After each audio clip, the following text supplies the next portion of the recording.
slots, which are a very important building technique in pop-up design. The materials we'll be using are scissors, glue and card. Now this is a design where we do need to use a craft knife. So I've got a craft knife here, and all of these are explained in some depth in the introductory tutorial of this series. So I'll just run through a few and show you how they work.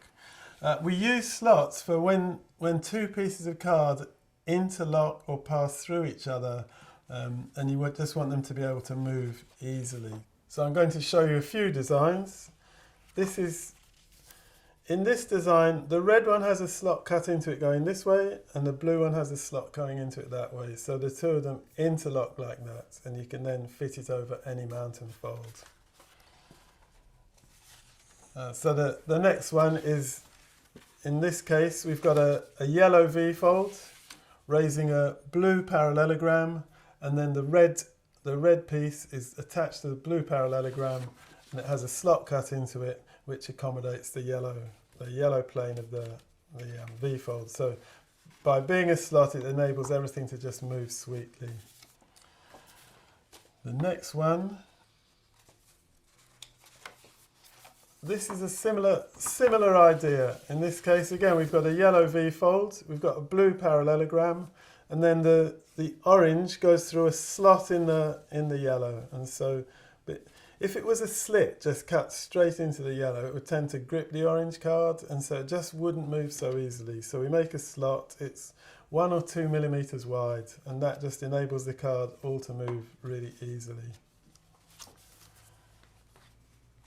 This is another idea. Here we've got a blue V-fold. This is, if you look at it end on, you'll see that actually there's a parallel fold, and it's got two arms that come through slots in the V-fold, and then the yellow pieces are attached to the two red arms of the parallel fold. And again, it slots about 1-2 millimeters wide in the blue V-fold. That enables everything to just move nice and easily. So in this one, here we've got a blue parallel fold, and there's a parallel fold underneath with two red arms coming through slots in the blue, and then we've got the yellow planes attached to that. So as it opens and closes, it moves really sweetly. This is a blue V-fold, in effect raising a parallelogram, but the parallelogram is made out of two pieces of card. They're held together by these wing tab joints. So there's a slot in the blue here. The wing tab joints has two pieces here that fold up. You fold them up, push them through the slot, unfold them again. And the upright here, the pink piece, that's another wing tab joint. So these two pieces, they can fold in, they push up through the slot, unfold, and that holds the whole thing in place. So you could actually take this one apart. There's no glue involved. And this is one way that a lot of commercial pop-ups are actually put together. They're not glued, they're attached to each other using wing tab joints. And the last one, this is a parallel fold. It's got a slot in it with this blue piece jutting up through. The blue piece is stuck to the base. As the base closes, the red slides up and down the blue piece. So by having a slot, it means that the blue can just move really freely as the base opens and closes. So now I'll show you how to make one of these. So take a piece of card, fold it in half. What we're making here is a basic parallel fold.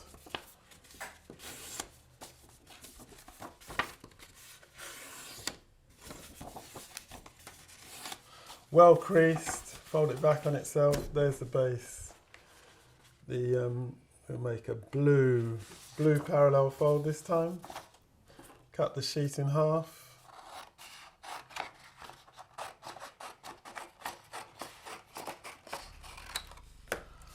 Fold this half in half.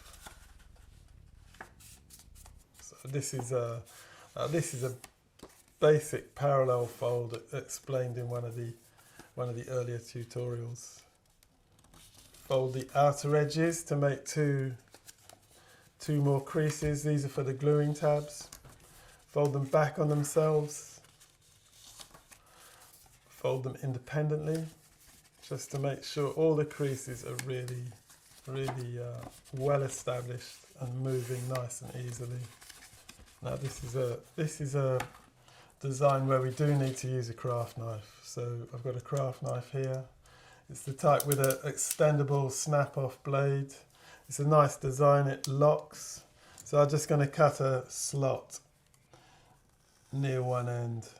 So this is about, well, let's make it about 1 inch long. So this is about 1 inch long. It's 1 or 2 millimeters wide.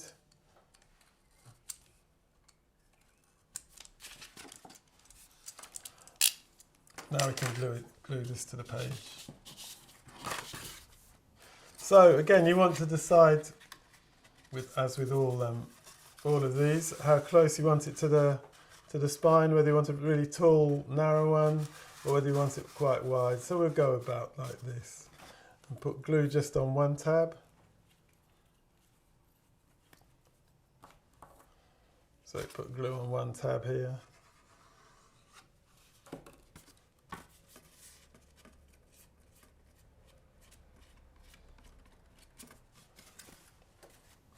We want it about at this angle, so something like that should do. Maybe a little bit closer in. Press it down firmly. This crease must be parallel with the spine. Then we put the whole piece closed. Put glue on the other tab. And smear it right up to the crease. Fold the whole piece into its closed position. Then close the base. Press it firmly, open it up, and you've got a basic parallel fold. So now we need an arm to go through the slot. So I've got a strip here. We just cut it down so it's narrow enough to go through the slot. So cut a fairly narrow strip. Make sure it slides comfortably through the slot so that can fit nice and easy. It's a bit long, we don't really want it wobbling around like this, so I'll cut it back a bit. It needs to have a tab on the bottom end where it's going to stick to the base. So here's the tab.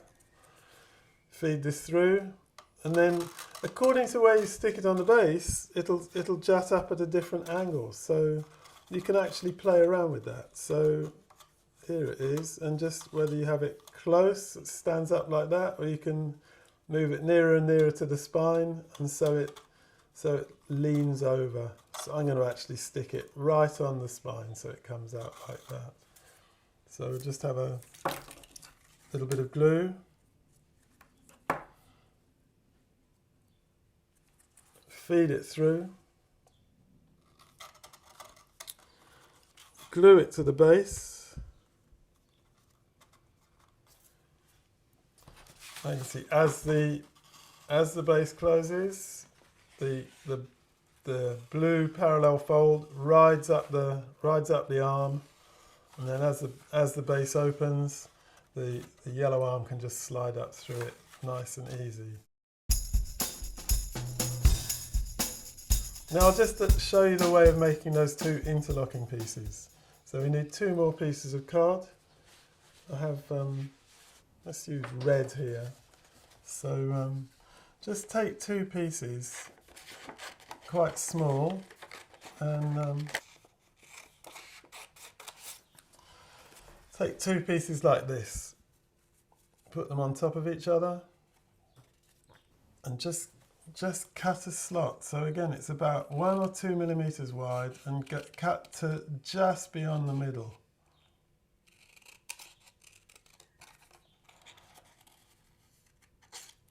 There we are. So we've got 2 of these. You just interlock them like that, and you put glue on these outer edges underneath.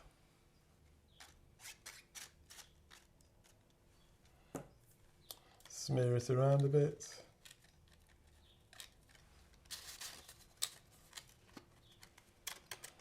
just make sure that the